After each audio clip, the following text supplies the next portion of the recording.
So, in the middle of September 2015, the head of the Federal Reserve, Janet Yellen, as expected, she postponed the raising of the interest rates, and this was quite anticipated by many analysts and traders because the Federal Reserve has been in the past they had been postponing this and delaying the raising of interest rates several times already. I think once in March this year and then in June again. And when in June they said they may do it in September or later this year. So September again they delayed it, postponed it. And then on, if you look at this article here on the screen, on the 24th of September, Janet Yellen came and gave a speech saying they may raise interest rates at the end of this year, but then she falters at the end of the speech. I think she was going through a bit of trauma of the devastating news that she was going to give, or I mean, this raising of interest rates has been alive for a long time, and a lot of people have been expecting it because, well, in the middle of September, when she announced that the Fed wasn't going to raise rates, and she said it's due to the economic weakness and also to the falling stock market in China, but mainly her comments about the weakness in the economy really spooked traders and investors.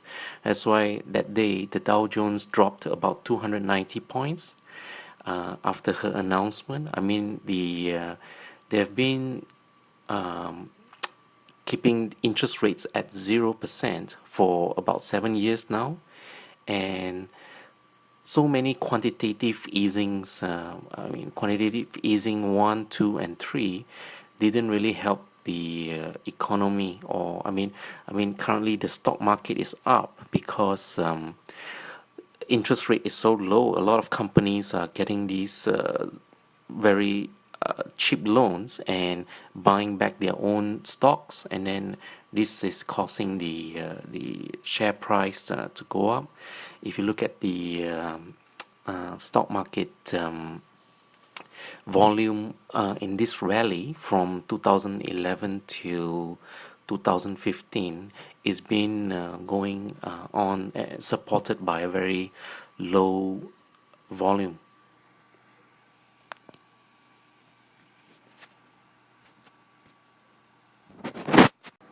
And so today, October 2nd, 2015, the report is in. Jobs report is lackluster, raising concern on economy's course. Employment rate is all time. It is really low for the past few years, but employers added a mere 142,000 jobs in September, the Labor Department said, suggesting that the American economy is losing momentum after a similarly lackluster report for the previous month. So for quite a while now, the Federal Reserve has been using unemployment rate data and employment rate data to cover up the weakness in the economy. But I don't think this is going to last. That's why a lot of analysts are advising people to start buying gold and silver. Okay, let's have a look at the 10-year gold chart in US dollars. Here it is. If you look at this chart here, we all know that the global financial crisis, the GFC, started around July, August 2007.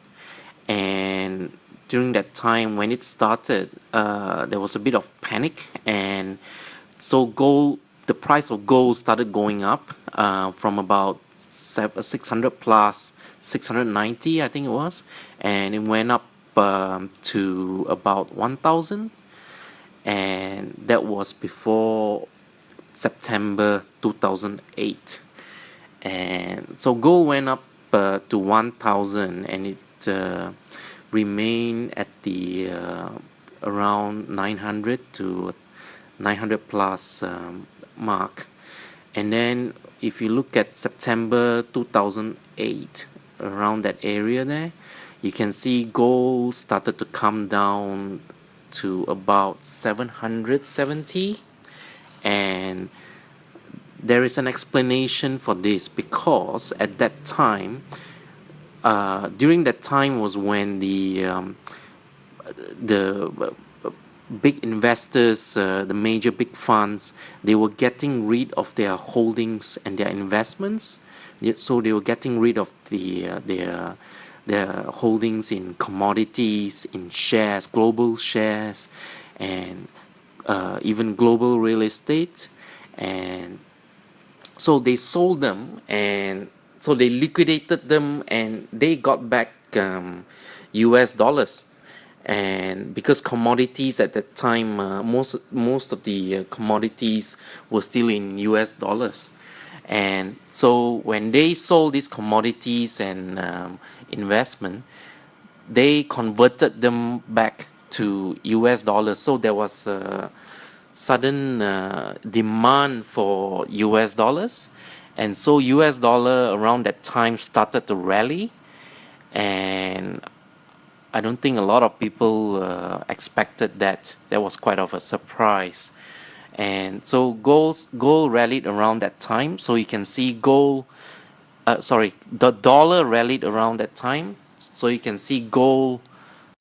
So yeah, when people started getting rid of their global investments, and so did the major big funds started unloading.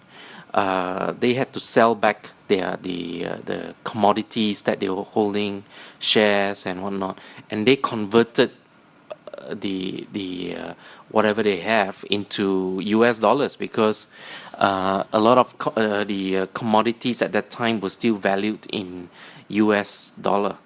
So there was a short rally in US dollar, and because there was such a sudden high demand for it, so the US dollar spiked for a while around September 2008.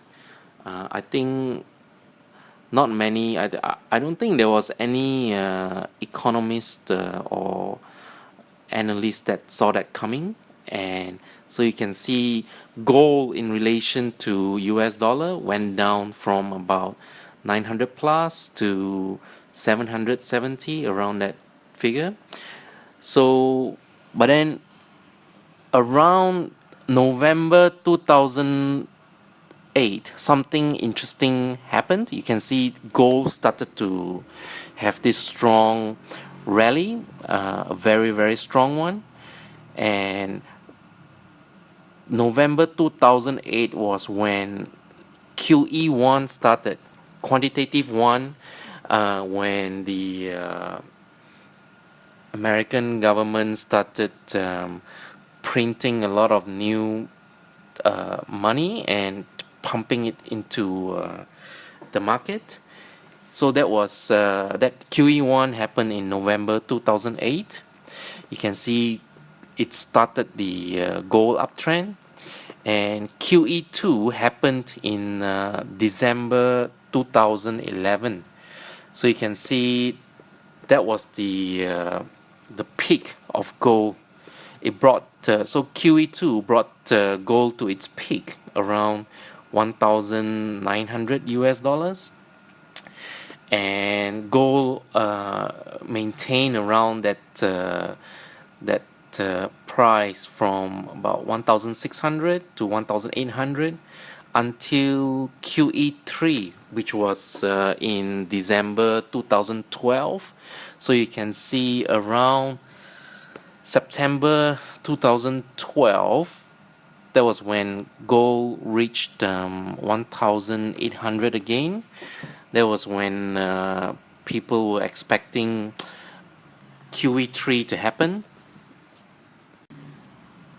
So around 2012, that was when the market started to recover. The stock market started recovering.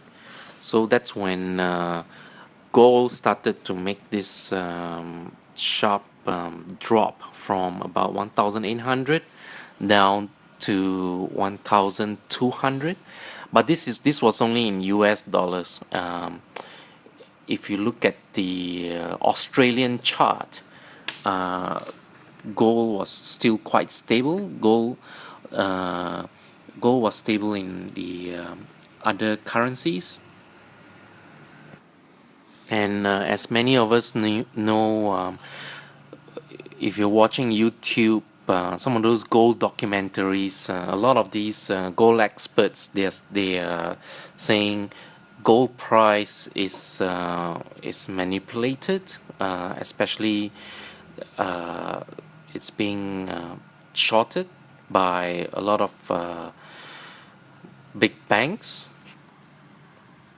globally. And I think I've seen a documentary saying one of the gold expert tracked the one of the bank in Hong Kong, a big bank by the way, shorting gold. And so we get a lot of manipulation of gold price, but this manipulation won't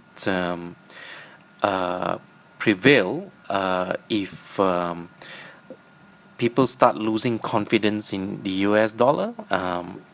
Let's say if quantitative easing 4 comes, I'm sure gold will go up beyond the peak of 1,900 US dollars.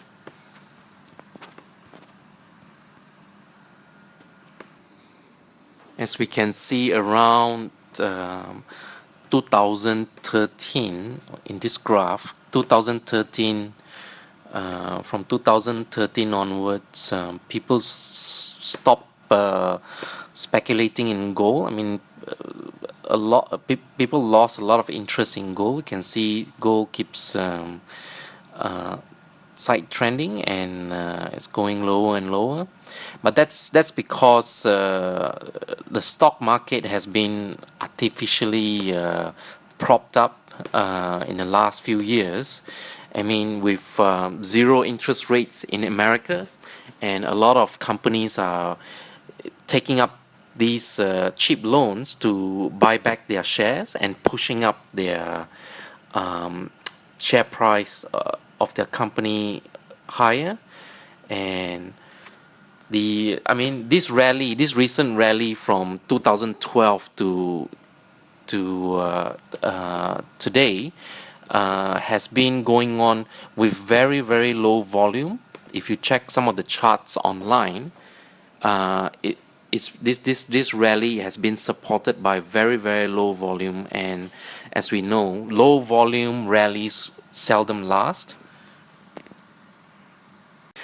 With the trillions of US dollar debt, and the way that the Federal Reserve is printing 85 billion a month from quantitative easing 3, QE3, this is not going to end well for the US dollar. The